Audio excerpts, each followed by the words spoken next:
नागपूर महानगर के संघ चालक जी, उपस्थित अन्य अधिकारी वर्ग, परम श्रद्धेय संतवृंद, आत्मीय स्वयंसेवक बंधु, नागरिक सज्जन एवं माता भगिनी,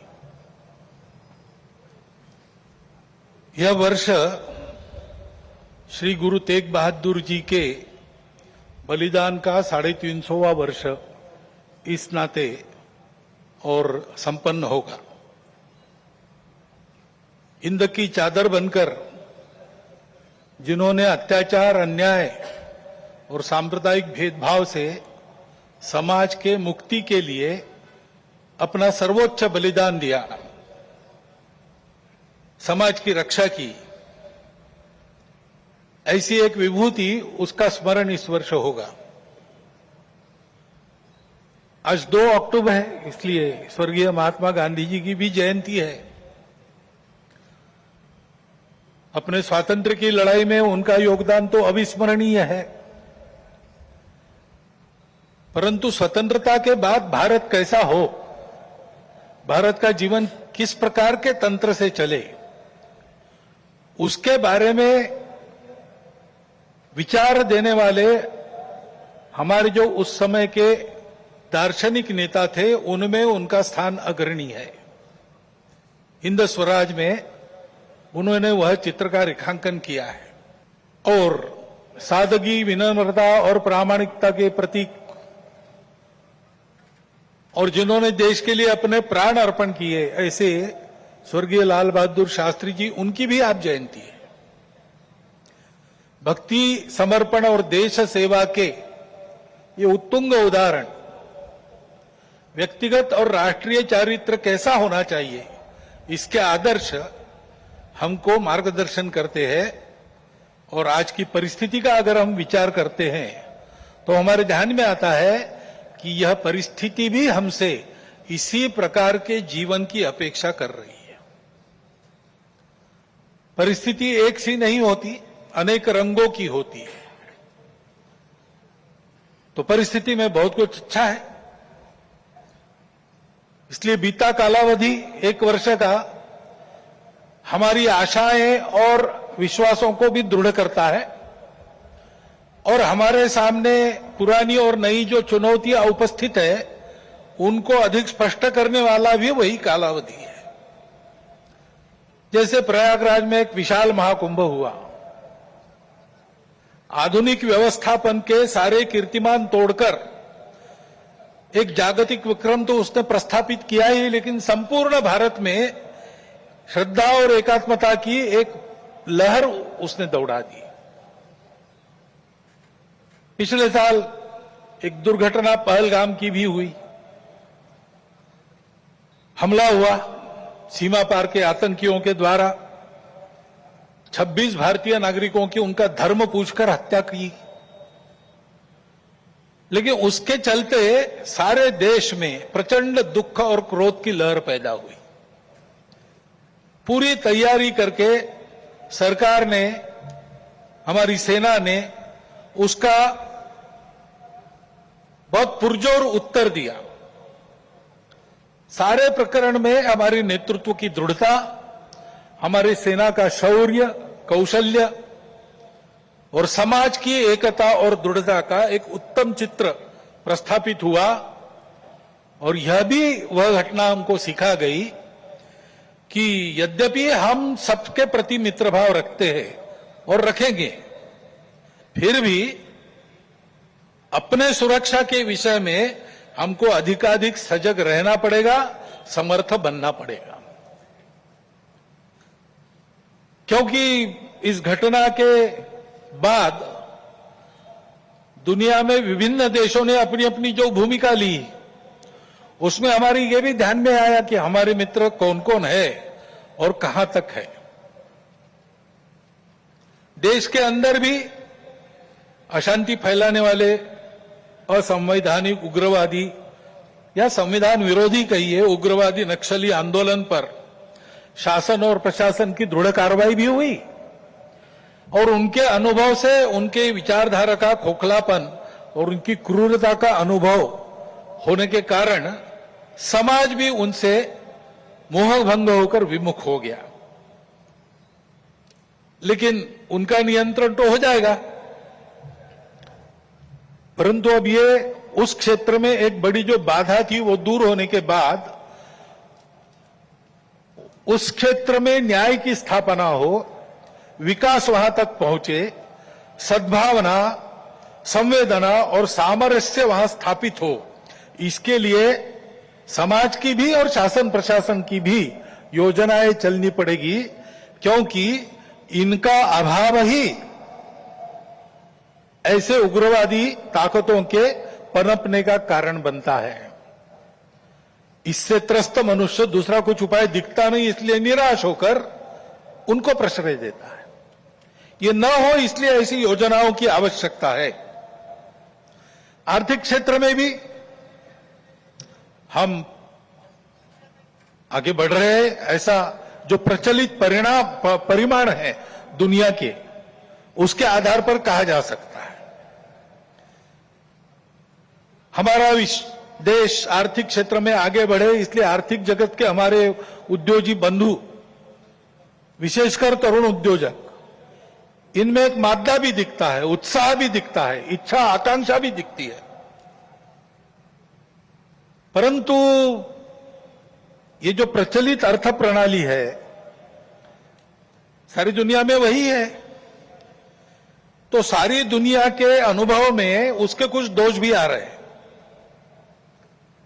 विकास के इस प्रकार के पद्धति से अमीरी और गरीबी का अंतर बढ़ता है।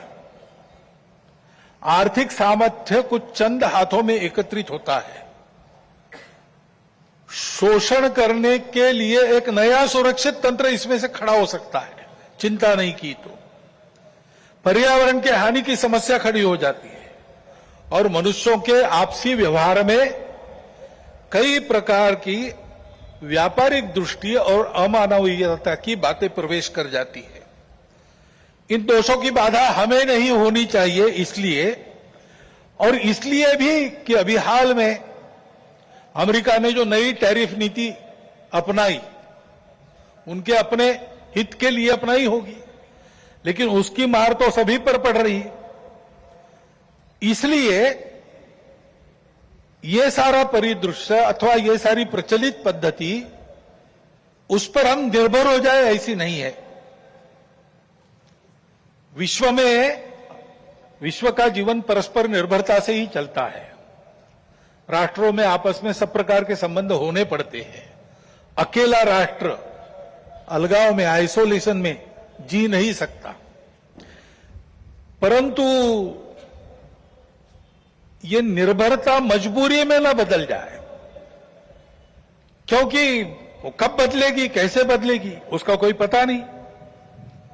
और इसलिए इस निर्भरता को मानते हुए, विश्व जीवन की एकता को मानते हुए, हमको इसको मजबूरी न बनाते हुए जीना अगर है तो स्वदेशी और स्वावलंबन का कोई परिणाम नहीं, कोई पर्याय नहीं।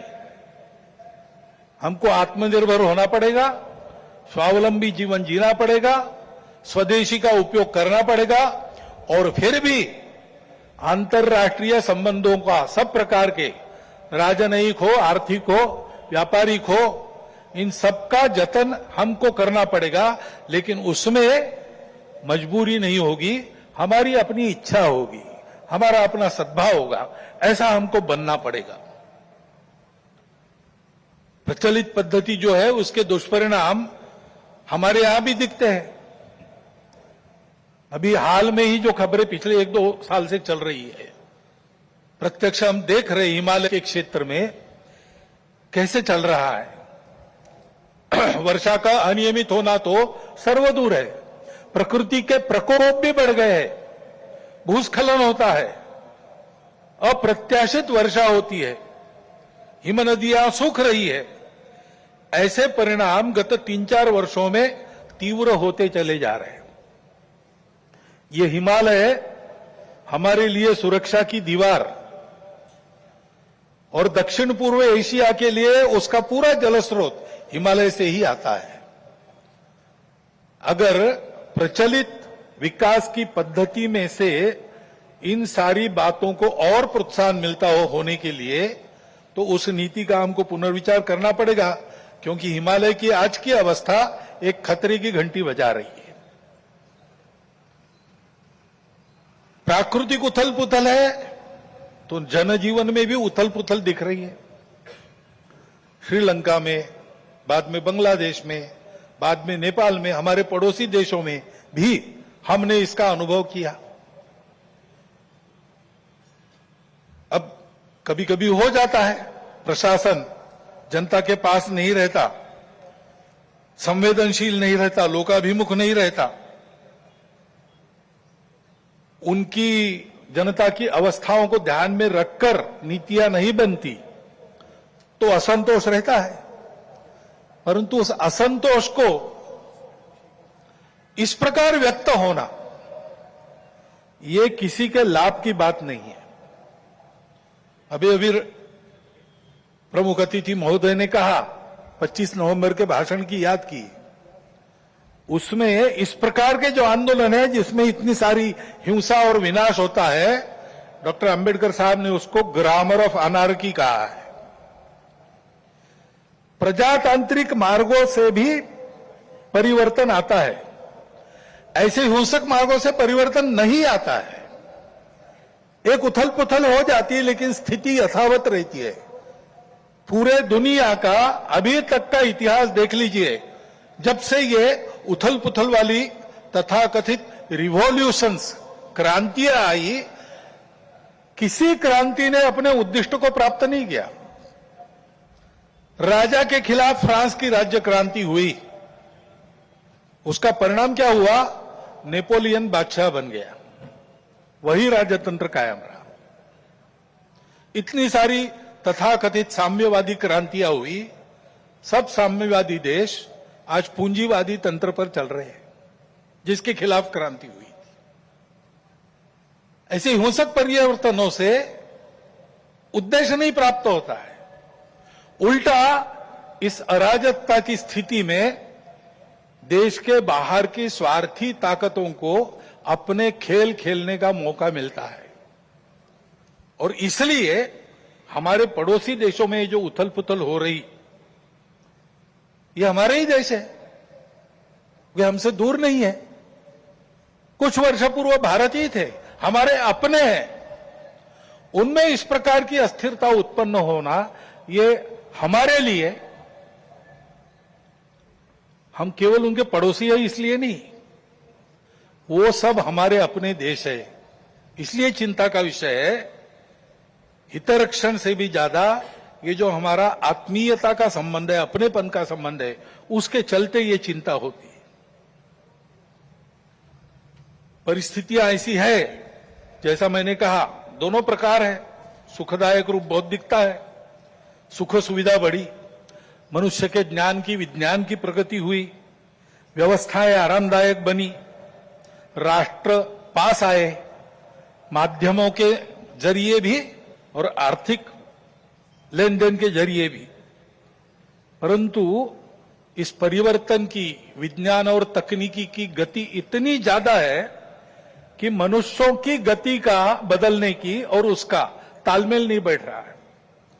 इसलिए भी मनुष्य जीवन में कई प्रकार की समस्याएं, युद्ध, अन्य छोटे बड़े कलह, ये तो सब चल ही रहे। प्रकृति के उग्र प्रकोप को हम अनुभव कर रहे हैं, लेकिन परिवारों में भी टूटन आ रही है। नागरिक जीवन में बढ़ता हुआ अनाचार, अत्याचार दिखाई देता है। इसके शमन के, इसके उपाय चलते हैं, प्रयास हुए हैं, परंतु इसका पूर्ण निदान होने में वो असफल हो गए। और उसके ऊपर अस्वस्थता, कलह, हिंसा को बढ़ाते हुए विश्व में सब प्रकार की परंपरा, मांगल्य, संस्कृति, श्रद्धा, इसका संपूर्ण विनाश ही आगे परिवर्तन लाएगा। ऐसी उल्टी विचारधारा, विपरीत विचारधारा और घातक विचारधारा लेकर चलने वाला एक नया पंथ उदय में आया। बहुत पहले आया, आजकल वो भारत में भी अपने हाथ पैर फैलाने की कोशिश कर रहा है। सभी देशों में उसके कारण जो समाज जीवन की अस्त व्यस्त अवस्था हुई है और एक तरह से अराजकता की ओर सारा समाज बढ़ रहा है, ऐसी संभावना दिखती है, उसका अनुभव सब देशों में हो रहा है। और इसलिए इन सारी परिस्थितियों को लेकर विश्व जब पुनर्चिंतन करता है तो वो भारत की ओर अपेक्षा से देखता है, भारत इसका कोई उपाय निकाले, ऐसे विश्व में भी अपेक्षा है। और सौभाग्य से भारत में एक आशा की किरण ये दिखाई देती है कि नई पीढ़ी में देशभक्ति की भावना, अपने संस्कृति के प्रति आस्था और विश्वास का प्रमाण निरंतर बढ़ा है।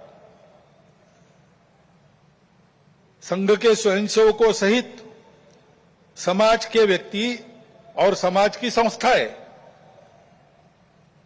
अभावग्रस्त वर्गों की निस्वार्थ सेवा करने के लिए अधिकाधिक आगे आ रहे हैं। समाज स्वयं को सक्षम अनुभव करता है और इसलिए कई बातों में सरकार के पहले पहल करके अपने सामने की समस्याओं का खुद ही निदान करने में यशस्वी हो रहा है। यह भी एक अच्छा लक्षण है और इसलिए ऐसे सब कार्यों में समाज का सहयोग संघ भी अनुभव करता है, अन्य ऐसे काम करने वाले संगठन और व्यक्ति भी अनुभव करते हैं। प्रत्यक्ष सहयोग और सहभाग, इसकी इच्छा समाज में बढ़ रही है और बुद्धिजीवियों में भी अपने देश के हमारा कोई स्वतंत्र अलग ऐसा कोई प्रतिमान, ऐसा कोई मॉडल हो सकता है क्या, इसकी खोज करनी चाहिए, ऐसा चिंतन बढ़ रहा है। क्योंकि भारतीय चिंतन दृष्टि एक विशेष है। हमारे प्रमुख अतिथि महोदय ने जितने नाम लिए उन सहित स्वामी विवेकानंद से लेकर तो महात्मा गांधी जी, दीनदयाल उपाध्याय, राम मनोहर लोहिया जी तक, इन सब लोगों ने इस प्रकार की दृष्टि को सामने रखते हुए कुछ चिंतन दिया है। उसकी तफसील उसके अलग अलग होंगे, परंतु उसकी दिशा एक ही है। आधुनिक विश्व के पास जो दृष्टि है वो गलत नहीं है, लेकिन अधूरी अवश्य है। मानव का भौतिक विकास होता है, नैतिक विकास की ओर ध्यान नहीं रहता है। विकास होता है, पर्यावरण की ओर ध्यान नहीं रहता। विकास होता है, कुछ लोगों का होता है, कुछ का नहीं होता। आज अमेरिका का जीवन विकसित माना जाता है, उसको आदर्श मानकर हम चले भारत के लोग, और हमने चाहा कि भारत अमेरिका जैसा जीवन जिए। तो कुछ अभ्यासक कहते हैं हिसाब करके ऐसा जीवन जीने के लिए और 5 पृथ्वियों की आवश्यकता लगेगी। ये विकास कैसे होगा? ये हो नहीं सकता। प्रगति के साथ साथ इसी के कारण नई नई समस्याओं को हम झेल रहे, जो प्राण संकट बन रही है। दृष्टि का अधूरापन ही इसके लिए कारण है।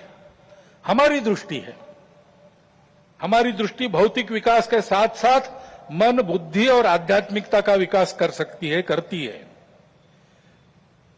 व्यक्ति के साथ साथ मानव समूह और सृष्टि का भी विकास साधने वाली हमारी दृष्टि है। मनुष्य की आवश्यकताओं, इच्छाओं के अनुरूप आर्थिक स्थिति, इच्छा पूर्ति हो सबकी, ऐसी व्यवस्था, उसके साथ साथ ही समूह के प्रति और सृष्टि के प्रति कर्तव्य बुद्धि और अपनेपन का साक्षात्कार व्यक्तियों में जगाने की शक्ति हमारी इस दृष्टि में है। सहस्रों वर्षों तक विश्व में इस दृष्टि के आधार पर हमने एक सुंदर, समृद्ध, शांतिपूर्ण, परस्पर संबंधों को पहचानने वाला और मनुष्य और सृष्टि का, मनुष्य और समूह का सहयोगी जीवन ऐसे प्रस्थापित किया था। आज विश्व के आवश्यकताओं की पूर्ति करते हुए उनकी समस्याओं का निराश करने का शाश्वत निदान देने वाली एक नई रचना को विश्व आवश्यक मान रहा है, भारत से अपेक्षा कर रहे हैं, और नियति शायद यही कार्य हम भारतवासियों से चाहती है कि हम अपने उदाहरण से विश्व को एक नया ऐसा रास्ता दे। संघ 100 साल से ये सारा चिंतन, इन सब महापुरुषों का चिंतन लेकर, संघ का चिंतन नया नहीं है, वो अपनी दृष्टि के आधार पर अपने यहां परंपरा से चलने वाला आज तक आया हुआ यहां तक चिंतन है। उस चिंतन को लेकर संघ 100 साल से काम कर रहा है। समाज जीवन के विभिन्न आयामों में, संगठनों में, संस्थाओं में, स्थानीय स्तर पर भी व्यक्तिगत पहल से भी स्वयंसेवक सक्रिय है। समाज जीवन में सक्रिय ऐसे अनेक सज्जनों के साथ भी सहयोग और संवाद स्वयंसेवकों का चलते रहता है। इन सब का जो संकलित अनुभव है, उसके आधार पर संघ का कुछ चिंतन है। वो चिंतन आज के कार्यक्रम में आपके सामने रखना, ये मेरे भाषण का प्रमुख उद्देश्य है। पहली बात है कि विश्व की व्यवस्था में परिवर्तन तो आवश्यक है, विनाश टालना है तो अनिवार्य है, परंतु हम एक विपरीत व्यवस्था में इतने आगे बढ़ गए, सारी दुनिया आगे चली गई, हम भी आगे चले गए। अब एकदम अगर पीछे मुड़ेंगे तो गाड़ी उलट जाएगी। इसलिए इस गति से आगे बढ़ते बढ़ते हुए धीरे धीरे छोटे छोटे कदमों से हमको मुड़ना पड़ेगा, एक लंबा मोड़ लेके पीछे आना पड़ेगा। देशकाल परिस्थिति का ध्यान रखते हुए हम अपनी समग्र और एकात्म दृष्टि के आधार पर अपना स्वयं का विकास पथ बनाकर विश्व के सामने एक यशस्वी उदाहरण रखेंगे, तब इस व्यवस्था का परिवर्तन प्रारंभ होगा। अर्थ और काम के पीछे अंधी होकर भाग रही दुनिया को धर्म की दृष्टि देनी पड़ेगी। वो धर्म पूजा नहीं है, वर्शिप्स नहीं है, वो धर्म खान पान रीति रिवाज नहीं है, वो धर्म इसके परे सबको जोड़ने वाला, सबको उन्नत करने वाला, सबको साथ लेकर चलने वाला, प्रजा की सृष्टि की धारणा करने वाला धर्म है। उस धर्म का मार्ग हमको अपने उदाहरण से विश्व को देना पड़ेगा। भारतवर्ष को ऐसा होना ही पड़ेगा, ऐसे संघ मानता है 100 साल के अनुभव के बाद। अब संपूर्ण देश को ऐसा खड़ा करना है, लेकिन व्यवस्था है उसको नहीं बना सकती। व्यवस्था बनाने वाला मनुष्य होता है, समाज होता है, वो जैसा है वैसी व्यवस्था बनाएगा। कहते हैं प्रजातंत्र में अंग्रेजी में एक वाक्य, people get the government they deserve. तो ये नहीं है कि सारा कुछ जिम्मा उन पर है, उनकी समीक्षा करके स्तुतियां, उनकी निंदा हम करते रहे, ऐसा नहीं होता है। जैसा समाज है वैसी व्यवस्थाएं चलेगी, और इसलिए समाज के आचरण में परिवर्तन आना चाहिए, तब व्यवस्था में परिवर्तन आता। वैसे भी कोई स्थापित व्यवस्था अपने को स्वयं को बदलने की इच्छुक नहीं रहती, और अपने को स्वयं को बदलने का उसका सामर्थ्य भी नहीं रहता, क्योंकि वो स्वयं को नहीं बनाती, समाज उनको बनाता है। ये सामर्थ्य समाज के पास रहता है। समाज को अपने आप को नए आचरण में ढालकर खड़ा होना पड़ता है। ये व्यवस्था परिवर्तन की पूर्व शर्त है, और समाज के आचरण के परिवर्तन जो आता है वो भाषणों और पुस्तकों से नहीं आता। प्रबोधन तो करना ही पड़ता है, लेकिन प्रबोधन करने वालों को स्वयं जो परिवर्तन चाहते हैं उसका उदाहरण बनना पड़ता।